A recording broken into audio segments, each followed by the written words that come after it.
You have transacted 198 million doon sa 11 accounts mo, and sa Willwin naman is almost 211 million. Yan ang umikot sa pera mo. Si Dwaren Wu, meron siyang 7 bank accounts at meron siyang umikot na 183 million. So in other words, Mr. Chairman, kasi, mas malaki pa yung umikot na pera sa iyo compared to Dwaren Wu. So ngayon, ang tanong ko sa iyo, sino ang boss? Ikaw ba o siya? Saan ka nagpasalon pag nagpapakulay ng buhok? Yung kulot po is DIY, Ginan mo lang. Kasi baka mamaya merong salon na kami dito sa HOR, sa aming detention facility. Cassandra, natatandaan mo nung last hearing, binanggit mo sa akin na meron ka atang 3 accounts sa sa bangko, di ba? Pero, and I ask you kung totoo yun na 3 accounts. Sabi ko, 10, di ba? Then sabi mo, hindi, baka mga 3 lang. Ano ba totoo? Ilan ang account mo sa bangko? Mr. Chair, I'm not sure po. Hanggang ngayon, di ka pa rin sure. Wala naman po akong contact with them. Kasi ako, meron akong hawak dito eh. Catherine, Cassandra, meron kang 11 account, including a policy. You have a pro-life insurance? Yes, di ba?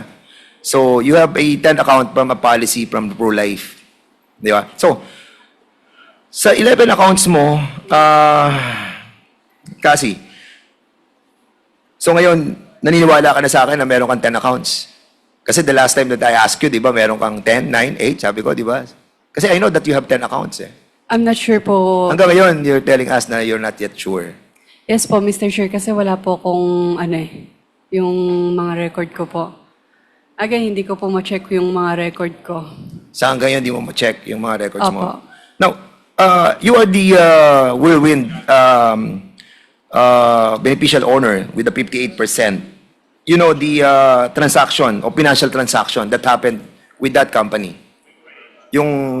Kasi marami yung transaction eh, di ba? Issue ng cheque, pasok ng pera. Kasi you have like 23 transactions doon that involves almost 211 million. And with your accounts, the 11 accounts, you have almost 198 million. So, do you have an idea that almost kalahating billion yung transaction that you have transacted with your own 11 banks and your Willwin Corporation? Can I consult my lawyer Sige, po? yeah, go ahead. Thank you.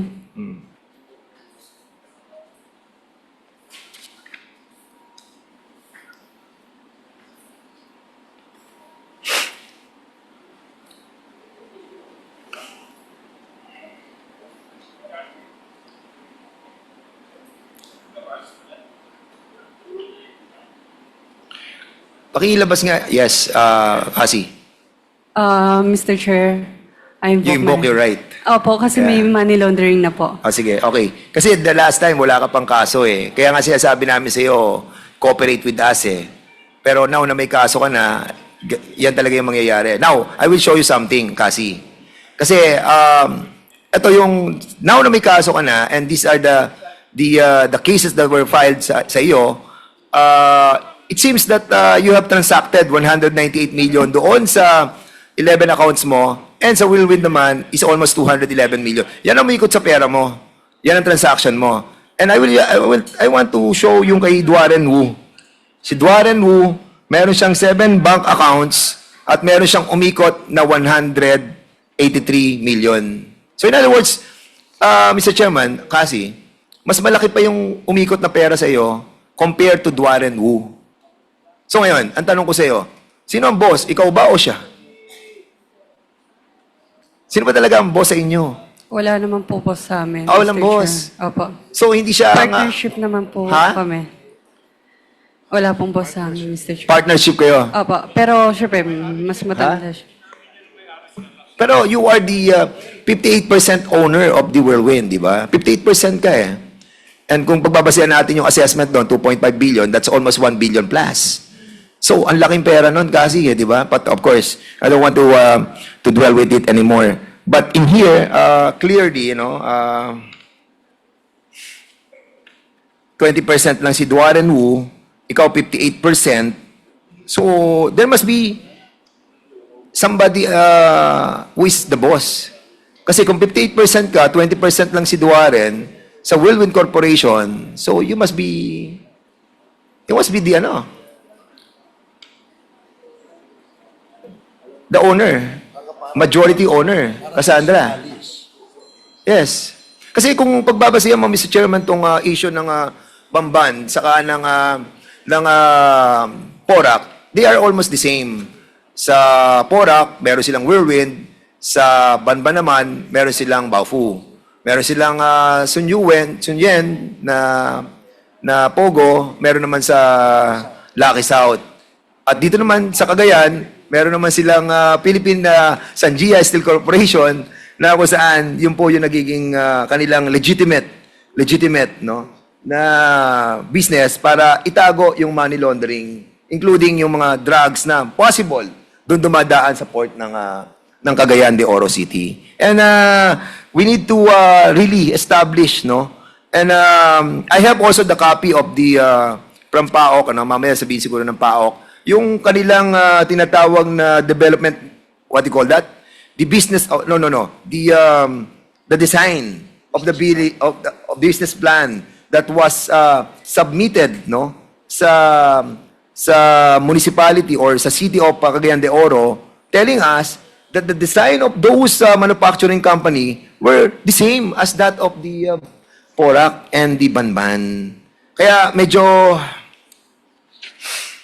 malalim po itong isyong ito that we need to dwell deeply, Mr. Chairman. But for the meantime, yun muna siguro isang tanong na lang kay Cassandra. Cassandra, I'll be asking this on behalf of my former director in the movie industry, si Direk Eric Mati. He was asking me kasi, saan ka nagpasalon pag nagpapakulay ng buhok? Kasi the last time you were here, hindi ganyan ang kulay ng buhok mo, saka hindi ganyan curly. Mr. Chair, ganito pa rin po yung kulay ng buhok ko since The last time? last time po. Hindi, kasi baka Tapos- Okay, sige. Tapos po, Oh. yung kulot po is DIY, Ginan mo lang. Kasi baka mamaya merong salon na kami dito sa HOR, sa aming detention facility. The chairman is asking me if pwede din siyang magpakulay ng buhok doon sa facility natin.